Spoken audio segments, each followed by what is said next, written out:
Hai, perkenalkan nama aku Rido. Terima kasih buat kawan-kawan yang telah mengklik video ini dan selamat datang pada segmen Mirror, Misteri, dan Horor.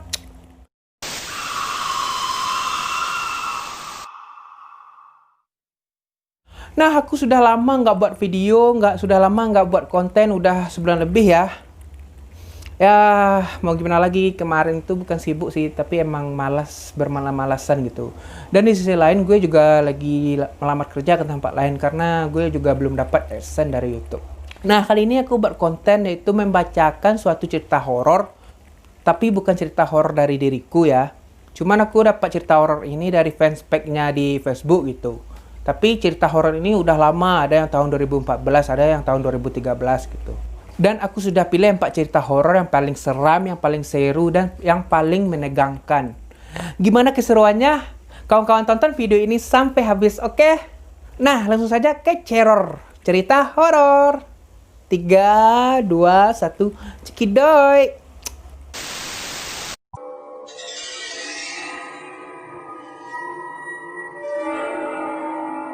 Misteri Pabrik Kosong.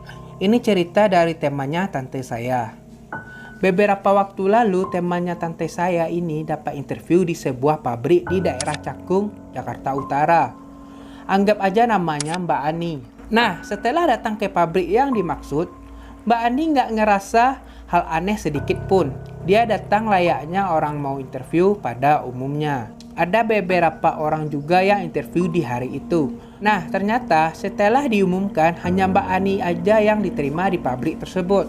Esok harinya Mbak Ani mulai bekerja di pabrik itu. Udah interview langsung keterima, besoknya langsung kerja gitu kan. Semua terasa datar dan biasa, layaknya sebuah perusahaan pada umumnya. Bahkan pabrik itu terlihat bersih dan rapi sekali. Karena ingin mencoba akrab dengan karyawan yang lain, Mbak Ani bermaksud berkenalan dekat dengan teman-teman satu timnya. Tapi anehnya, mereka hanya diam saja dan terkesan tidak menanggapi perkenalan diri Mbak Ani yang kebetulan semua karyawannya adalah perempuan berseragam putih polos. Di hari ketiga, Mbak Ani dipanggil oleh personalianya. Jadi Mbak Ani ini udah 3 hari kerja ya. Karena akan dibagikan seragam baru, Mbak Ani merasa senang dan berterima kasih kepada sang personalia.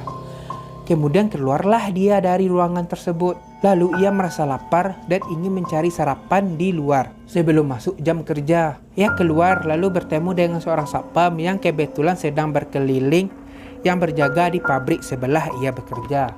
Lalu Mbak Ani bermaksud menanyakan tempat jualan di sekitar situ. Sekilas inilah isi percakapannya. Mbak Ani, permisi Pak, saya mau tanya, di sini kok nggak ada jualan nasi uduk ya? Satpam, ya Mbak, di sini memang tidak ada yang jual. Memangnya Mbak lagi ngapain di sini? Mbak Ani, saya kan kerja di sini Pak. Satpam, di mana Mbak? Mbak Ani, ya di sini. Sambil menoleh ke belakang sambil menunjuk pabrik itu. Satpam, Mbak jangan bercanda ya. Pabrik ini sudah ditutup dari tahun 2002. Mbak Ani, nggak mungkin Pak. Saya sudah 3 hari bekerja di sini. Ini buktinya. Saya baru dikasih seragam baru. Sambil menunjuk seragam yang tadi diberikan si personalianya. Satpam kaget sambil menyadarkan Mbak Ani. Mbak, itu kan kain kafan. Oke, lanjut ke ceritanya. Karena tidak percaya, Mbak Ani melihat kain yang dipegangnya sekali lagi. Dan terkejutlah ia. Ketika benar itu hanyalah sebuah kain kafan dan pingsanlah Mbak Ani. Satpam pun meminta temannya membantu membawa Mbak Ani ke rumah sakit terdekat. Ternyata setelah diperiksa dokter, Mbak Ani mengalami shock berat dan entah apa yang menyebabkan ia sekarang menjadi bisu dan pandangannya kosong. Si Satpam pun menceritakan kejadian barusan kepada keluarga Mbak Ani. Dan kabar terakhir sampai sekarang, Mbak Ani masih terbaring di rumah sakit karena koma. Oke, next. Menginap di hotel berhantu. Sekitar tahun 2008, Ane dan cewek Ane berlibur sebagai backpacker ke Bali. Nah, singkat cerita, kita berdua pilih menginap di salah satu hotel murah di sana. Dari awal kami menginap, kita udah heran. Kok ini hotel sepi banget? Ane tanya ke salah satu staf di sana. Katanya, cuma kami dan 1 orang keluarga lagi yang menginap di hotel itu. Ya udah, Ane saat itu nggak mikir apa-apa, cuma pengen tahu aja. Terus Ane lanjut lagi melakukan aktivitas dalam hotel itu. Di malam harinya abis jalan-jalan keluar, cewek Ane tidur. Terus tinggal Ane duduk nonton TV. Tiba-tiba aja Ane dengar suara flush dari toilet karena saking asiknya nonton TV. Ane hiraukan suara itu. Dari sini mulai ada keanehan. Ternyata suara itu terus berulang-ulang dalam sekian menit. Ane penasaran, buru-buru ke toilet. Jangan-jangan toiletnya bocor. Pas Ane buka ternyata nggak ada apa-apa di toilet itu. Lampunya pun masih dalam keadaan mati. Dan lebih anehnya lagi, bahkan lantai kamar mandi pun nggak basah. Padahal tadi Ane sempat dengar suara gemericik air. Ane jadi perasaan cemas. Ya udah, yang tadinya Ane nonton TV di sofa, Ane pindah ke kasur sambil selimutan sambil nonton. Nah, ada lagi yang keanehan. Ane dengar tuh suara orang seperti lari-lari kecil di lorong, terus menerus melewati kamar Ane. Ane coba bangun dari tempat tidur. Pas buka pintu ternyata nggak ada siapa-siapa. Ane lihat jam udah hampir jam 12 malam. Perasaan Ane makin cemas. Ane balik lagi tidur dan kali ini matiin TV. Mencoba tidur. Mungkin Ane terlalu capek. Seiring berjalannya waktu, akhirnya Ane ngantuk juga. Dan beberapa kali tertidur dan terbangun. Dan akhirnya Ane terbangun sekitar jam 3 pagi. Di situ Ane dengar lagi suara pesta di ruang makan. Gak jauh dari kamar kami. Benar-benar jelas suara pesta. Penuh ramai dan bersorak, tertawa, dan Ane dengar suara piano. Perasaan cemas Ane perlahan hilang. Ane pikir emang ada pesta di hotel ini. Ya udah, Ane coba keluar, jalan menuju lorong, terus menuju ruang makan. Nah, pas Ane geser tuh pintunya, seret.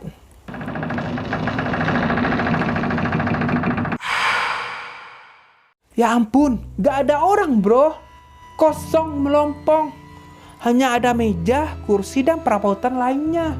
Suasana sepi. Gak ada tanda-tanda pernah ada orang di sini. Apalagi pesta. Ane langsung lari sampai sendal Ane copot dan langsung masuk ke kamar. Terus kunci pintunya. Ane orang yang gak percaya hantu sebelumnya. Sampai Ane pun mengalami hal ini. Tamat. Maju terus, ada hantu. Maju! Ya menurut gue di cerita ini seru banget, seru-seru, imajinasinya main gitu, cara penyampaiannya juga main. Ya kata Ane itu aja yang sedikit mengganggu gitu. Lo bayangkan aja gitu, seakan ada pesta. Pas lo hampiri pesta itu ternyata nggak ada orang di situ. Padahal lo dengar suara ini, suara itu di dalam hotel tersebut. Dan jika pun aku jadi orang itu, aku nggak tahu harus mau gimana lagi gitu. Pasti panik dan cemas. Tapi serius, ceritanya seru dan menegangkan gitu. Oke, next.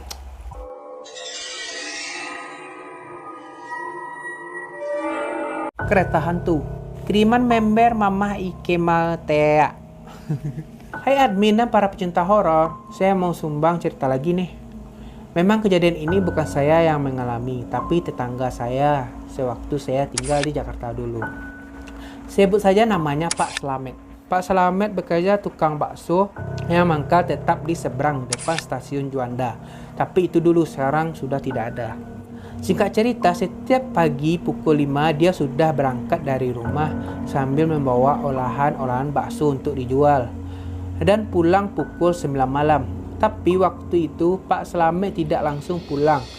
Dia tidur dulu di kios karena kelelahan yang hari itu sangat ramai pembeli. Malam itu begitu sepi, tapi waktu baru menunjukkan pukul 8 malam. Aneh, kok baru jam segini udah sepi banget. Padahal waktu itu sudah pukul 11. Pak Slamet tidak sadar karena dia tertidur di kiosnya cukup lama. Jadi Pak Slamet ini tidak sadar, padahal waktu itu sudah jam 11 malam gitu. Tapi Pak Slamet ini mengira itu masih jam 8. Penjaga loketnya juga udah nggak ada. Ya udahlah, enak jadi nggak usah bayar karcis. Hari ini benar-benar hari keberuntunganku, gumam Pak Slamet dalam hati. Tidak lama kemudian kereta pun datang. Asik, tumben gak lama nunggu, keretanya udah datang. Benar-benar hari ini hari hokiku, gumam Pak Slamet. Kesenangan. Dia pun langsung naik kereta. Dan wah, ramai sekali yang naik kereta malam ini. Tumben. Pak Slamet pun tersenyum. Tapi kok aneh sekali ya. Semua penumpang yang ada dalam kereta semuanya membisu. Ada yang lagi baca koran, bahkan ada yang bawa anak kecil, tapi semuanya membisu tanpa bersuara sedikit pun. Setelah diperhatikan, semua orang yang ada di dalam kereta wajahnya sangat pucat, tatapannya yang sangat kosong dan tanpa ekspresi sedikit pun. Pak Slamet pun mulai merinding karena dia mencium bau bangkai yang sangat membuat Pak Slamet mual dan pengen muntah. Tapi kelihatannya hanya Pak Slamet saja yang mencium bau bangkai itu. Karena penumpang yang lainnya masih terlihat sama, diam tanpa ekspresi sedikit pun, keanehan demi keanehan pun mulai terjadi. Ketika Pak Slamet melihat jam, jamnya tetap berada di jam 8. Ya ampun, ternyata jamku mati, gerutu Pak Slamet. Ternyata jam 8 yang dia lihat itu mati ya. Dia sudah mulai merasakan banyak keganjilan kenapa keretanya tidak berhenti di setiap stasiun. Padahal nih kereta ekonomi. Pak Slamet bingung sambil keheranan. Semakin lama semakin sangat menyengat bau bangkainya. Pak Slamet pun memejamkan matanya. Ketika dia membuka matanya, ya Tuhan, orang-orang itu wajahnya sangat-sangat menyeramkan. Pak Slamet juga melihat ibu-ibu menggendong bayi dan wajah bayi itu sangat hancur. Begitupun ibu yang menggendongnya. Bahkan Pak Slamet pun melihat ada orang yang tanpa kepala dan yang tanpa tangan, bahkan tanpa kaki. Pak Slamet pun ketakutan setengah mati. Dan dia pun membaca ayat-ayat Al-Quran yang dia hafal. Dan alangkah kagetnya Pak Slamet. Ternyata dia sedang berjalan di tengah rel kereta. Jadi sepanjang jalan yang dia rasakan, dia sedang berada dalam kereta. Ternyata dia berjalan dengan jalan kaki, menyelusuri setiap rel kereta. Ya Allah ya Robbi, ada apa ini? Kenapa aku bisa ada di sini? Tapi terima kasih ya Allah, Engkau telah mengeluarkan aku dari kereta hantu itu. Ucap syukur Pak Slamet dalam hati. Pak Slamet terus berdoa agar dia bisa pulang dan sampai rumah dengan selamat. Dia pun menyeberang rel dan bertemu dengan seorang pemulung yang rumahnya memang berada di pinggir rel itu. Pak Slamet pun menghampiri orang itu. Dan orang itu menyuruh Pak Slamet masuk ke dalam rumahnya. Dan orang itu pun menceritakan kejadian seperti itu sudah sering terjadi. Kalau orang yang tidak sadar, dia bisa sampai ke tempat yang dia tuju. Bila dia sadar, nasib orang-orang itu akan sama seperti Pak Slamet yang menyusuri jalan kereta. Pak Slamet pun bermalam di tempat bapak pemulung itu. Dan besok paginya, dia melanjutkan perjalanan pulang dengan memakai bajai. Tahu bajai? Yang truk tang-tang-tang itu bunyinya. Setelah sampai rumah, Pak Slamet pun disambut oleh istrinya yang sangat cemas karena Pak Slamet tidak pulang. Setelah kejadian itu, Pak Slamet pun memutuskan untuk berhenti berjualan di sana dan berjualan di rumah saja. Sekian ceritanya. Jadi nggak kebayangkan loh, jadi Pak Slamet itu gimana sih dikerjai atau kena prank sama penunggu itu gitu. Ibaratnya itu ada apa ya? Ada aktivitas di dunia lain tapi kita ikut keseret gitu. Gak kebayangkan lo ikut keseret ke dalam dunia itu. Ih, sumpah ngeri. Serius, cerita Pak Slamet ini seru dan menegangkan gitu. Jadi membuat Pak Slamet ini gimana ya? Untuk berjualan lagi di situ gitu. Tapi syukur juga ya kan. Karena Pak Slamet ini juga nggak kenapa-napa gitu. Tapi, pas aku baca komenan di postingan itu, kalau itu adalah kereta api Manggarai. Seru juga tuh. Duh, keringatan gue. Oke, next. Membaca postingan selanjutnya.